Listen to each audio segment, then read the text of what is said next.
Shalom Bapak Ibu Saudara yang terkasih dalam Tuhan. Sungguh bersyukur atas segala kebaikan dan rahmat Tuhan yang dinyatakannya dalam hidup kita. Dia memelihara kita setiap hari, Dia menolong perjalanan iman dan perjalanan kehidupan kita. Mari kita mempersiapkan diri memasuki ibadah, kita mengambil waktu teduh sejenak di hadapan Tuhan.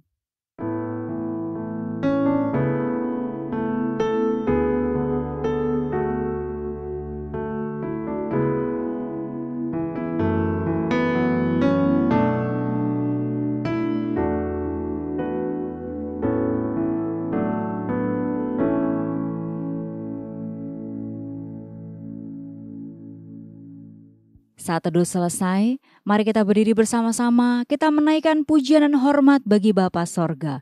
Hormat bagi Bapa Sorga.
Baik, mari kita berdoa.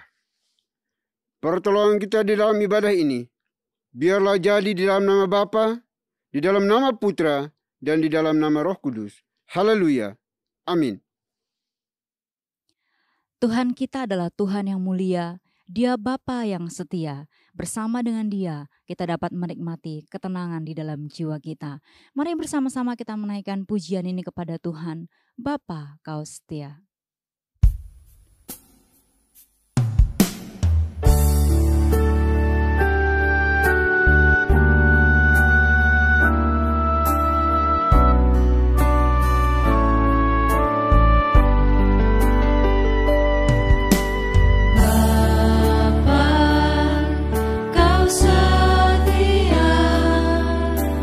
Bapa, Kau mulia.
Bapak Ibu dipersilakan duduk kembali.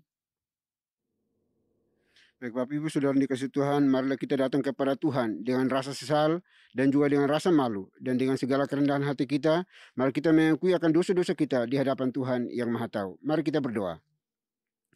Bapa di surga, Bapa yang kami sembah di dalam Tuhan kami Yesus Kristus. Terima kasih untuk hari ini. Tuhan perkenankan izinkan kami untuk bisa beribadah kepadamu. Kami percaya bahwa dengan kuasa kebangkitan-Mu, Engkau menguatkan kami, supaya kami menjadi orang-orang percaya yang teguh, tangguh di hadapan-Mu ya Tuhan. Olehnya itu pada saat ini ya Tuhan, kami juga sebelum jauh melangkah dalam memuji, menyembah, memuliakan nama hari ini, bahkan belajar firman-Mu, kami mohon ampuni kami dari semua dosa, kejahatan, kesalahan yang kami buat, yang tidak menyenangkan hati Tuhan. Dosa yang kami buat kepada orang tua kami, anak-anak kami, suami istri, pimpinan bawahan kami, rekan-rekan sekerja sepelayanan kami, orang-orang yang Tuhan izinkan berrelasi dengan kami, dan kami telah menyakiti mereka melalui tutur kata, perbuatan, tindakan kami. Kami mohon ampuni kami, kasihani kami Bapa. Karena kami percaya kami manusia ciptaan yang terbatas. Oleh itu kami mohon pertolongan yang datang daripada-Mu untuk semua kebejatan yang kami lakukan yang tidak berkenan di hadapan Tuhan. Terima kasih Bapa di surga. Kami percaya bahwa Engkau Tuhan yang telah mati dan bangkit itu sanggup untuk memberikan pengampunan kepada kami, menebus dosa-dosa kami, dan juga menguduskan kami yang percaya kepadamu. Kami boleh berdosa dengan sejuta cara, tetapi hanya ada satu cara untuk memperoleh pengampunan dosa, itu pengakuan yang jujur, yang tulus, yang lahir dari hati kami masing-masing. Karena kami percaya darah Tuhan Yesus Kristus telah tercurah di atas bukit Kalvari ribuan tahun yang silam. Darahnya cukup dan mampu untuk menguduskan, menyucikan setiap dosa kesalahan yang kami akui di hadapan Tuhan. Terima kasih Bapa di surga, terima kasih. Ini doa pengakuan dosa kami yang kami panjatkan hanya dalam Kristus Yesus, Tuhan dan Juru Selamat kami satu-satunya. Kami berdoa dan mohon ampun. Haleluya. Amin. Baik Bapak Ibu Saudara dikasihi oleh Tuhan, kita akan masuk dalam berita pengampunan dosa. Sebagaimana firman Tuhan mengatakan, dosaku kuberitahukan kepadamu, dan kesalahanku tidaklah kusembunyikan. Aku berkata, aku akan mengaku kepada Tuhan pelanggaran-pelanggaranku, dan Engkau mengampuni kesalahan karena dosaku. Selaku pelayan Tuhan Yesus Kristus, saya memberitahukan bahwa Tuhan telah mengampuni setiap kita yang mengaku dosa-dosanya di hadapan Tuhan dalam nama Bapa, Putra, dan Roh Kudus. Amin. Bapak dan Ibu saya undang untuk berdiri. Bersama dengan gereja-gereja segala abad dan sepanjang zaman, mari menyatakan komitmen iman dengan hati, lidah dan bibir kita dengan mengikrarkan pengakuan iman rasuli. Aku percaya kepada Tuhan, Bapa yang Maha Kuasa, Khalik langit dan bumi, dan kepada Yesus Kristus anaknya yang tunggal Tuhan kita, yang dikandung dari Roh Kudus, lahir dari anak darah Maria, yang menderita sengsara di bawah pemerintahan Pontius Pilatus, salibkan, mati dan dikuburkan, turun ke dalam kedarajan maut. Pada hari yang ketiga, bangkit pula dari antara orang mati, naik ke sorga, duduk di sebelah kanan Tuhan, Bapa yang Maha Kuasa. Dan dari sana ia akan datang untuk menghakimi orang yang hidup dan yang mati.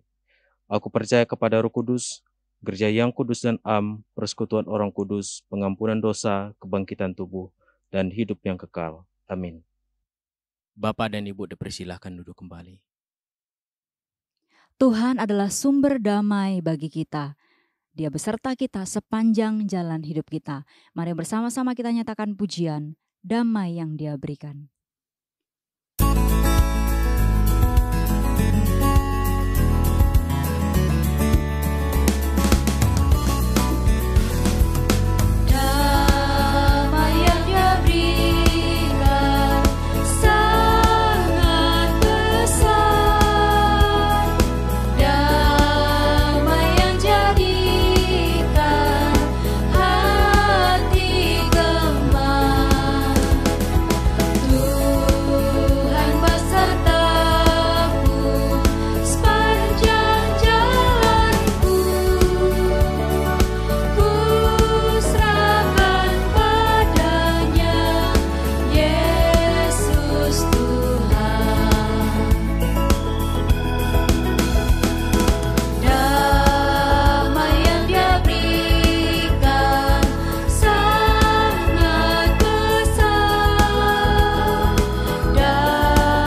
Shalom, Bapak dan Ibu yang terkasih dalam nama Tuhan kita Yesus Kristus, saya mengundang untuk berdiri.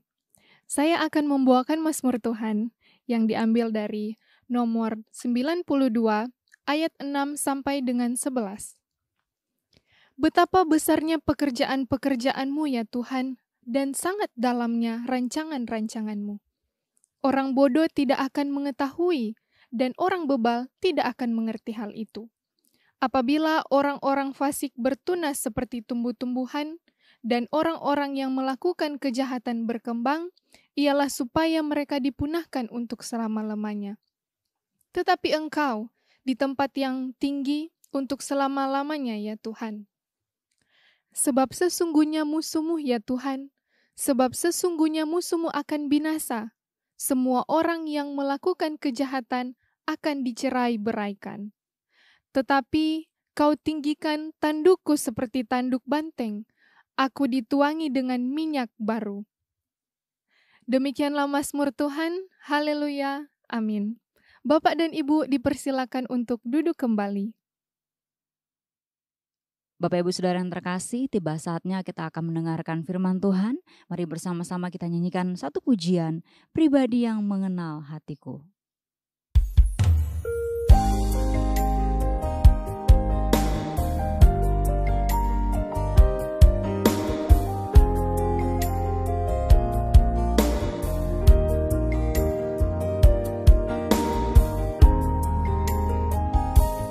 Seperti rusa yang haus, rindu aliran sungai-Mu.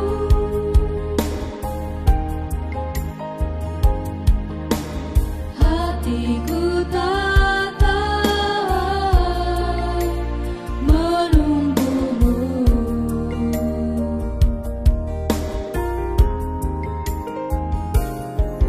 Bagai tanah gersang menanti datangnya hujan, begitu pun jiwaku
Shalom, Bapak dan Ibu yang terkasih dalam nama Tuhan kita Yesus Kristus.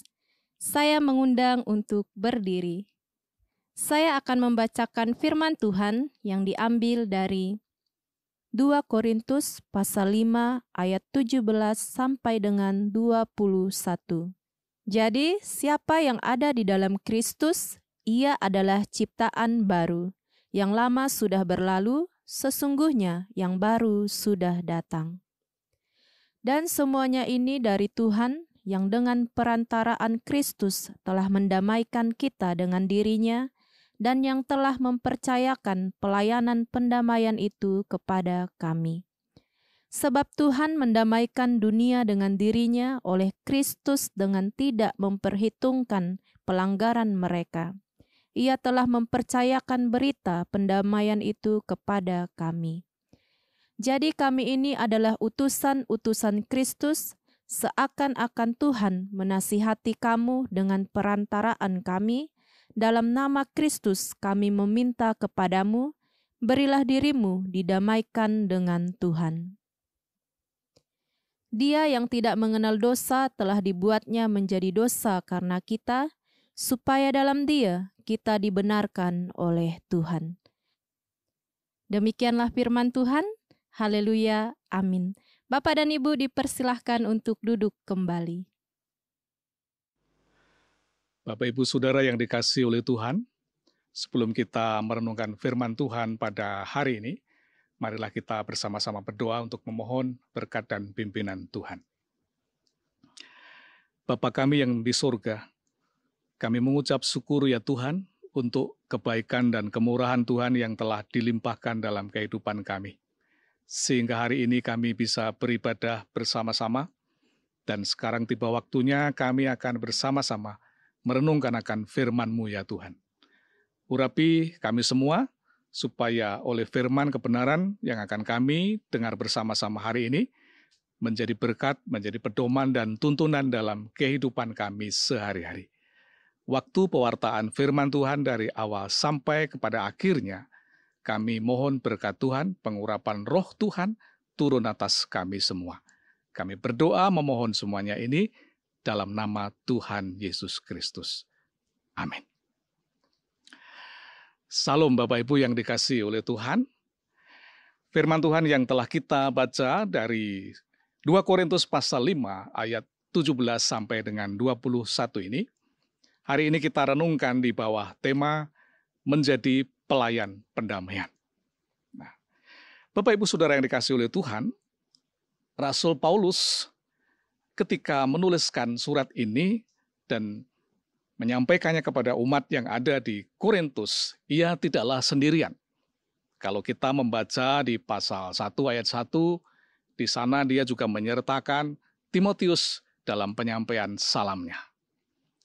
Artinya, Rasul Paulus tidaklah sendirian dalam melayani pekerjaan Tuhan ini. Dia punya rekan kerja, bahkan beberapa orang lain yang menyertai pelayanannya. Dan kalau boleh dikatakan ini menjadi sebuah tim yang melayani umat Tuhan secara bersama-sama untuk kemajuan pekerjaan pewartaan Injil itu. Nah Bapak Ibu yang dikasihi oleh Tuhan, yang menarik kalau kita merenungkan lebih dalam dari pembacaan firman Tuhan di surat 2 Korintus pasal 5 ini, sesungguhnya di sana Paulus sedang mengidentifikasi dirinya dengan timnya itu sebagai sebuah tim yang akan melaksanakan pelayanan kepada umat di Korintus, yaitu melayankan kabar baik tentang berita pendamaian. Pelayanan pendamaian adalah pelayanan yang sangat penting dalam kehidupan Paulus karena ia sendiri telah mengalami bahwa ia telah diperdamaikan dengan Kristus Tuhan itu. Tanpa mengalami proses perjumpaan pribadi dengan Tuhan Yesus dan mengalami diperdamaikan oleh Tuhan Yesus itu, maka ia tidak sanggup untuk melakukan itu. Dan oleh karena itu, dia mengatakan di ayat yang ke-20 itu dengan jelas dikatakan di sana bahwa jadi kami ini adalah utusan-utusan Kristus. Seakan-akan Tuhan menasihati kamu dengan perantaraan kami. Jadi Paulus mengidentifikasi dirinya sebagai utusan-utusan Kristus yang diperintahkan oleh Tuhan sendiri untuk menyampaikan kabar pendamaian itu kepada umat di Korintus. Dan itu adalah pesan yang sangat baik. Karena Paulus sendiri sudah mengalami berjumpa dengan Kristus yang sekarang dia percaya dialah yang mengutus dia untuk menjadi pelayan-pelayan pendamaian itu. Nah, Bapak Ibu yang dikasih oleh Tuhan, lebih dalam kita menelaah pembacaan firman Tuhan pada hari ini, ada beberapa hal yang perlu kita sampaikan di sini, bagaimana seseorang bisa melaksanakan pelayanan pendamaian itu. Tentu ia harus mengalami perjumpaan pribadi dulu dengan Tuhan dan meyakini bahwa ia sudah didamaikan dengan Tuhan. Karena Tuhan yang punya inisiatif untuk mendamaikan dirinya dengan umatnya yang berdosa ini.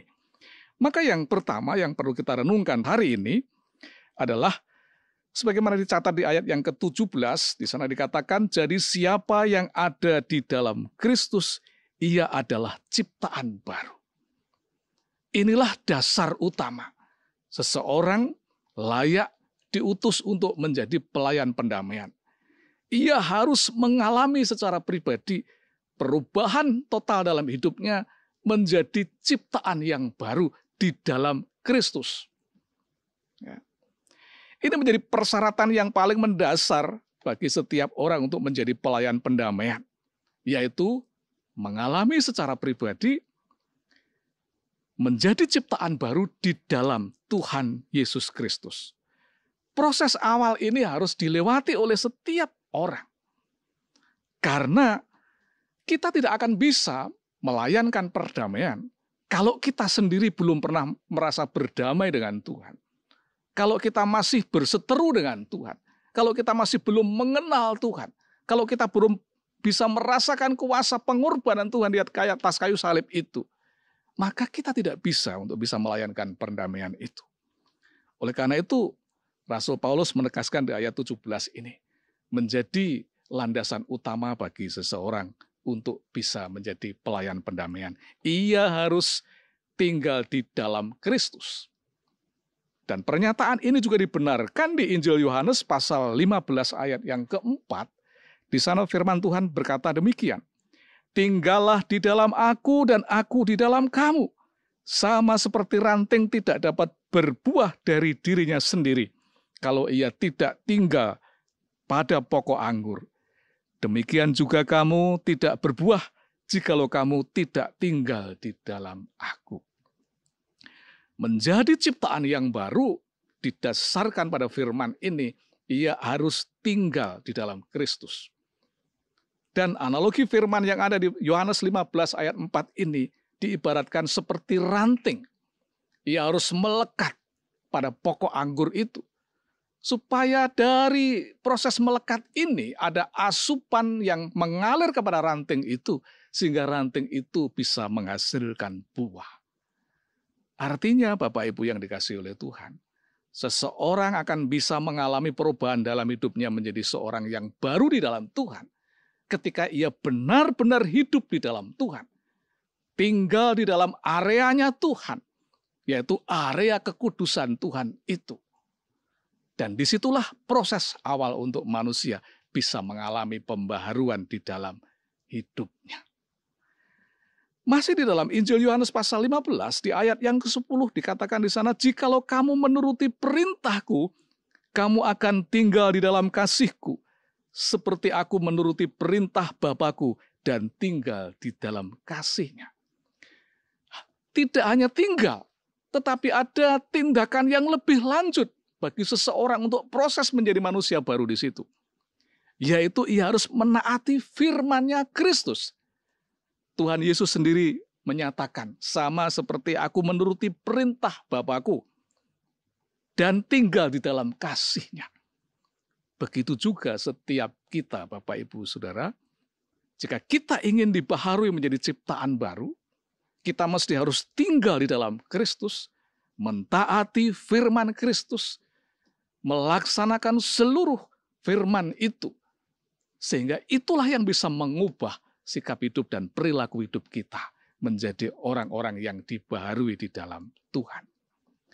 Bapak Ibu yang dikasihi oleh Tuhan, saya menggambarkan secara sederhana. Orang yang hidup dalam lingkungan yang baru itu akan mengalami perubahan karena ia mengikuti aturan yang ada di dalamnya. Saya pernah tinggal di asrama pada waktu saya masuk di seminari teologi. Selama 3 tahun saya tinggal di asrama. Di dalam asrama itu ada banyak sekali peraturan. Dan tentu peraturan itu diadakan dengan maksud untuk menjadikan pola hidup para mahasiswa di dalamnya itu menjadi lebih baik. Aturan-aturan yang bersifat rohani maupun aturan-aturan yang bersikap moral dibuat di sana. Dan salah satu yang masih mempengaruhi hidup saya sampai hari ini adalah di asrama itu diwajibkan setiap mahasiswa harus membaca kitab suci dari kitab Kejadian sampai kitab Wahyu itu selesai dalam 1 tahun. Semua mahasiswa wajib melakukan itu dan itu dikontrol dengan ketat oleh Bapak asrama. Lalu saya mencoba, kalau setahun harus selesai membaca kitab suci, berarti setiap hari harus berapa pasal yang saya baca dari 66 buku kitab itu. Maka saya menemukan bahwa supaya kitab suci bisa selesai dibaca dalam setahun, itu setidaknya setiap hari harus membaca 3 pasal. Dan kalau ada pasal yang pendek bisa 4 pasal. Dan saya melakukan itu. Bangun pagi, saya membaca 1 pasal, siang setelah makan siang, saya membaca 1 pasal, malam menjelang doa mau tidur malam, saya membaca 1 pasal. Akhirnya dalam setahun saya bisa membaca kitab suci itu 1 putaran. Dan selama 3 tahun tinggal di asrama itu, saya bisa membaca 3 kali putaran pembacaan kitab suci dari Kejadian sampai Wahyu. Dan itu baik. Dan itu terus saya hidupi. Itulah yang mengubah pola hidup saya. Sampai hari ini pun saya masih melaksanakan itu meskipun jumlah pasalnya tidak sebanyak dulu lagi. Tetapi itu adalah pengaruh yang baik di dalam kehidupan saya. Ketika saya masuk dalam asrama itu, saya mentaati aturan yang ada di asrama itu, maka perilaku saya, pola hidup saya terbentuk dari peraturan yang ada di dalam asrama itu. Nah, demikianlah secara sederhana menggambarkan orang yang tinggal di dalam Kristus, orang yang masuk di dalam areanya Tuhan Yesus Kristus, ia akan mentaati semua firman Kristus. Ia menjalani seluruh kehidupan yang ada di dalam Kristus itu. Maka aura Kristus itu akan nampak dalam kehidupan kita. Dan ini yang disyaratkan oleh Rasul Paulus. Sebelum kita menjadi pelayan-pelayan pendamaian, kita mesti harus diubahkan menjadi manusia baru, yaitu dengan cara tinggal di dalam Kristus. Yang kedua yang kita renungkan dari firman Tuhan pada hari ini, Bapak Ibu yang dikasihi oleh Tuhan, sebelum kita diutus untuk menjadi pelayan pendamaian, setelah merasa yakin bahwa kita ini adalah orang-orang yang dibaharui dalam Kristus, maka kita harus percaya bahwa Tuhan telah mendamaikan kita dengan dirinya, dengan perantaraan kurban Tuhan Yesus Kristus di atas kayu salib itu. Sebab Tuhan mendamaikan dunia dengan dirinya oleh Kristus dengan tidak memperhitungkan pelanggaran mereka. Tuhan sendiri yang berinisiatif berdamai dengan kita umat manusia yang berdosa. Dan inisiatif Tuhan itu dinyatakan melalui pengorbanan Tuhan Yesus Kristus di atas kayu salib. Ia putra tunggal Tuhan Bapa Sang Pencipta. Direlakan, diikhlaskan, menderita dan mati di atas kayu salib, supaya umat manusia yang berdosa ini bisa berdamai dengan Tuhan. Dan ini semua inisiatif muncul dari Tuhan. Oleh karena itu Bapak Ibu yang dikasihi oleh Tuhan, sesungguhnya kita ini adalah umat yang sangat beruntung, karena kita mendapatkan belas kasih Tuhan. Tuhan telah berinisiatif mau berdamai dengan kita. Padahal siapakah kita? Kalau kita mengacu pada firman yang ada di surat Roma pasal 3 ayat 23. Di sana dikatakan bahwa semua manusia telah berbuat dosa dan telah kehilangan kemuliaan Tuhan. Siapakah kita? Kita ini umat manusia yang berdosa. yang tidak layak untuk mendapatkan belas kasih Tuhan. Tetapi Tuhan sendiri berinisiatif mau berdamai dengan kita. Sungguh ini sebuah keuntungan. Karena selayaknya kita mendapatkan hukuman. Kata firman di Roma pasal 6 ayat 23 bahwa upah dosa itu ialah maut. Artinya mati kekekalan. Keterpisahan yang begitu luar biasa antara Tuhan dan kita. Tetapi oleh karena belas kasih Tuhan, dengan pengorbanan Tuhan di atas kayu salib itu, relasi Tuhan dengan kita disambungkan kembali. Dosa-dosa kita yang kelam itu telah dihapus dan ditebus. Dan hanya menuntut dari kita beriman, percaya bahwa pengorbanan Tuhan Yesus di atas kayu salib itu berguna untuk mendamaikan kita dengan Tuhan itu. Nah, saudaraku yang dikasihi oleh Tuhan, jika kita sadar betapa besarnya kasih dan pengorbanan Tuhan itu untuk kita, masakan kita tidak mau diutus untuk menjadi pelayan-pelayan pendamaian? Masakan kita hanya akan menikmati kemerdekaan secara rohani ini hanya secara pribadi? Sementara ada banyak orang di sekeliling kita, orang-orang yang tidak pernah mendengar kabar baik ini. Orang-orang yang masih terbelenggu di dalam dosa. Sedangkan kita telah menikmati anugerah penebusan itu. Dan selayaknya lah kita ini tahu diri bersyukur kepada Tuhan. Dan siap untuk menjadi pelayan-pelayan pendamaian. Mengabarkan warta perdamaian. Bahwa Tuhan berinisiatif mau berdamai dengan kita. Melalui pengorbanan putra tunggalnya. Yaitu Tuhan Yesus Kristus di atas kayu salib itu. Saudara-saudaraku yang kasih dalam Tuhan. Saya membayangkan jika seandainya saya ini adalah seorang narapidana terpenjara untuk seumur hidup. Dan saya hanya akan mengeluh di dalam penjara itu. Karena nggak ada yang bisa menolong mengeluarkan saya dari dalam penjara. Tetapi pada suatu saat ada seseorang yang kaya raya. Tiba-tiba oleh belas kasihnya, dia bisa menebus saya dengan uang ratusan miliar untuk bisa membebaskan saya dari hukuman itu. Lalu tiba-tiba saya diberitahu oleh sipir penjara, Anda sudah ditebus karena ada orang yang menebus Anda, membebaskan Anda dari penjara ini. Maka sekarang Anda dipersilakan keluar dari penjara itu. Bapak Ibu, saya membayangkan bahwa saya akan segera mencari orang itu. Saya akan berlutut dan berterima kasih mengucap syukur kepada orang yang telah membebaskan saya dari penjara itu.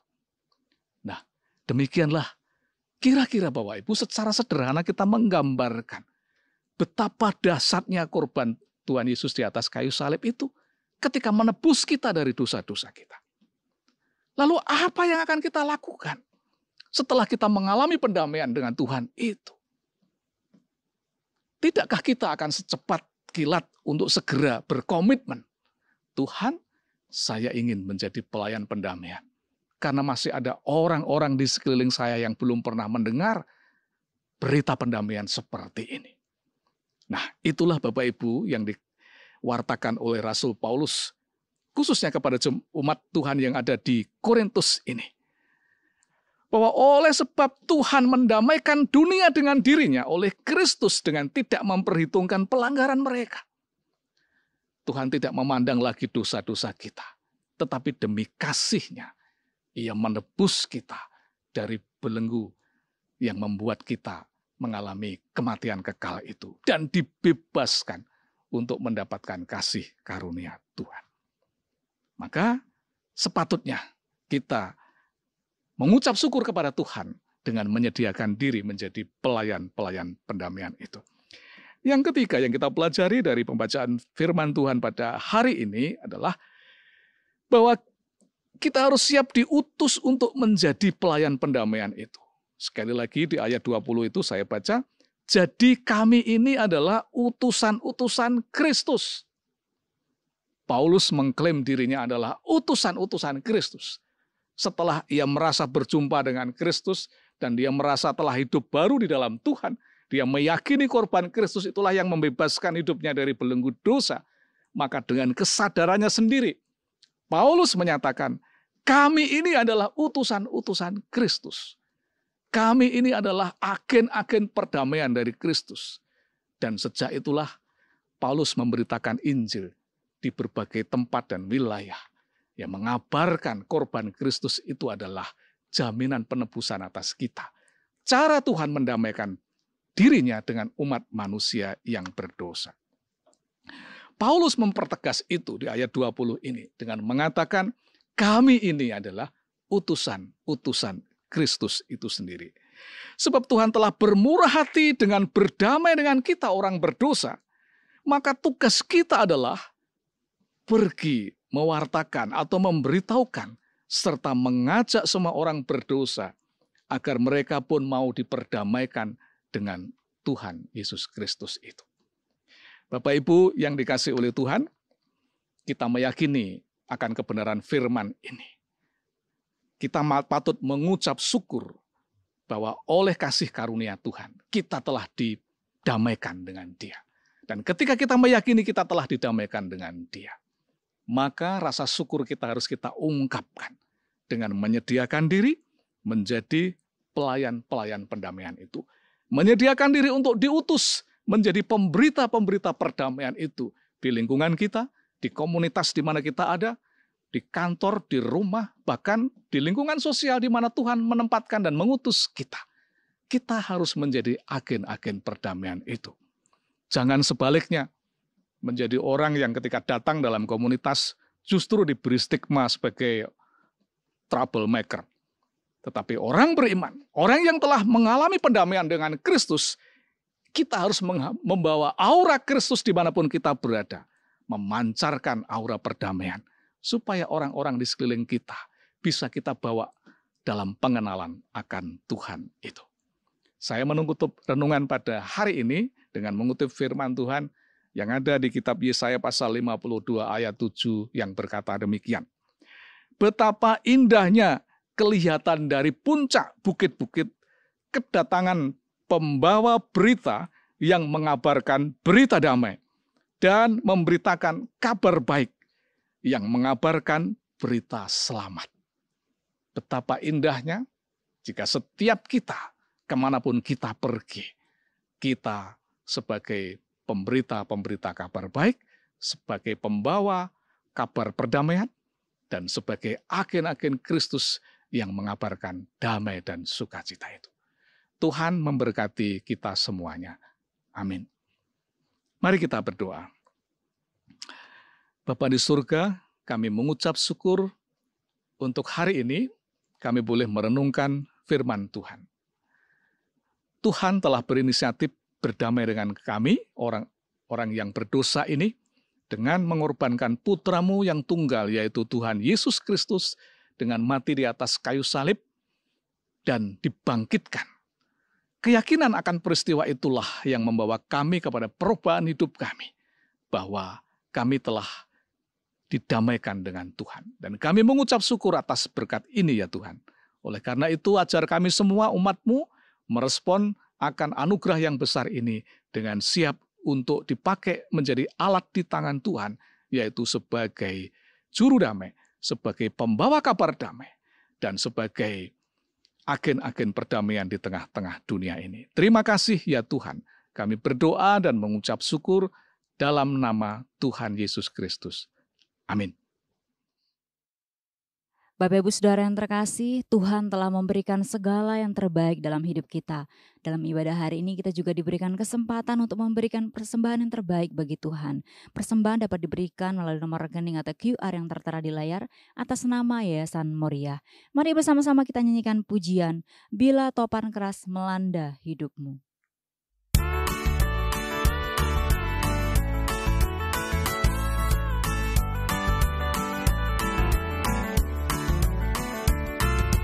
Bila topan keras melanda hidupmu, bila putus asa dan letih lesu, berkat Tuhan satu-satu hitunglah, kau niscaya kagum oleh kasih.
Baik Bapak Ibu, kita akan masuk dalam doa syafaat pada hari ini. Doa syafaat akan diakhiri dengan doa Bapa kami. Bapak Ibu dipersilahkan bangkit berdiri untuk kita ucapkan secara bersama-sama. Mari kita berdoa. Bapa di surga, Bapa yang kami sembah, kami kenal di dalam Kristus Yesus Tuhan kami.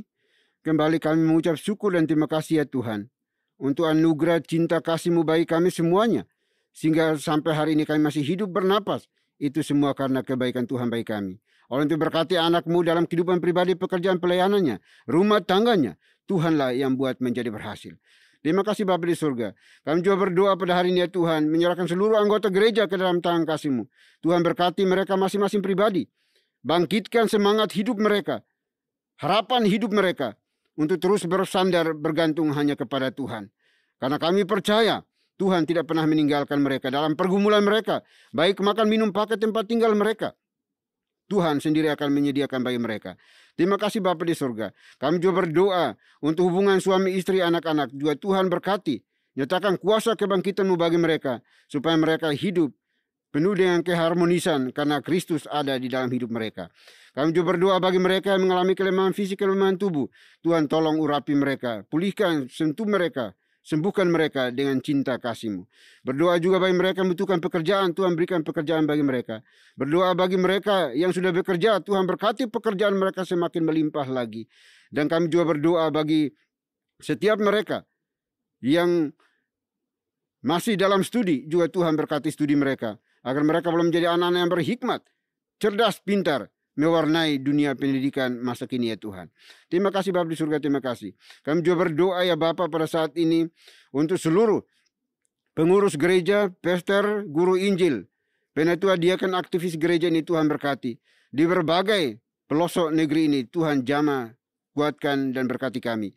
Sehingga semua yang kami kerjakan, kami lakukan hanya untuk menyenangkan, memuliakan nama-Mu ya Bapa. Terima kasih Bapa di surga. Kami juga berdoa pada saat ini Tuhan menyerahkan Yayasan Moria ke dalam tangan kasih-Mu. Tuhan berkati yayasan ini yang terus Tuhan pimpin, pakai untuk menjadi saluran berkat bagi seluruh pelayanan secara holistik di bawah naungan Moria Ministry ya Tuhan. Kami serahkan ke dalam tangan kasih-Mu. Tuhan berkati anak-anak-Mu, para pengurusnya, segala sesuatu yang mereka kerjakan, Tuhanlah yang buat menjadi berhasil. Terima kasih Bapa di surga. Kami juga berdoa pada saat ini Tuhan menyerahkan pemerintah kami, bangsa kami ke dalam tangan kasih-Mu. Tuhan berkati, beri hikmat kepada mereka untuk dapat memimpin, menata layani negeri ini di dalam takut akan Tuhan, sehingga menghadirkan shalom Tuhan di tengah-tengah bangsa kami yang penuh dengan kemajemukan ini ya Tuhan. Terima kasih Bapa di surga, terima kasih. Kami serahkan seluruh pergumulan kami hari ini ke dalam tangan kasih-Mu. Terima kasih Bapa di surga, terima kasih. Ini doa kami ya Bapa, doa yang jauh dari sempurna. Kami akan sempurnakan dengan doa yang telah Tuhan Yesus ajarkan kepada kami. Demikian. Bapa kami yang di surga, dikuduskanlah nama-Mu. Datanglah kerajaan-Mu, jadilah kehendak-Mu di bumi seperti di surga. Berikanlah kami pada hari ini makanan kami yang secukupnya. Dan ampunilah kami akan kesalahan kami, seperti kami juga mengampuni orang yang bersalah kepada kami. Dan janganlah membawa kami ke dalam pencobaan, tetapi lepaskanlah kami daripada yang jahat. Karena Engkau yang punya kerajaan, dan kuasa, dan kemuliaan, sampai selama-lamanya. Amin. Masih tetap berdiri, kita akan bersama-sama membaca nats pedoman hidup baru yang terambil dari Yakobus pasal 1 ayat 26 pada hitungan yang ketiga. 1, 2, 3. Jikalau ada seorang menganggap dirinya beribadah tetapi tidak mengekang lidahnya, ia menipu dirinya sendiri, maka sia-sialah ibadahnya. Doksologi. Puji Tuhan sumber berkat, puji Dia suruh makhluk, puji Dia suruh sorga, Bapa, Anak, Roh Kudus. Baik Bapak Ibu Saudara dikasihi oleh Tuhan, kita akan kembali melanjutkan tugas pekerjaan pelayan kita sepanjang hari ini. Namun jangan lupa pesan firman Tuhan yang sudah disampaikan bagi kita. Persiapkan hati kita dan terimalah berkat Tuhan. Kiranya anugerah damai sejahtera yang datangnya dari Bapa di surga, dari Tuhan kita Yesus Kristus, serta penyertaan pimpinan kuasa Roh Kudus, memimpin, menuntun, menyertai kita senantiasa mulai hari ini sampai selama-lamanya. Haleluya. Amin.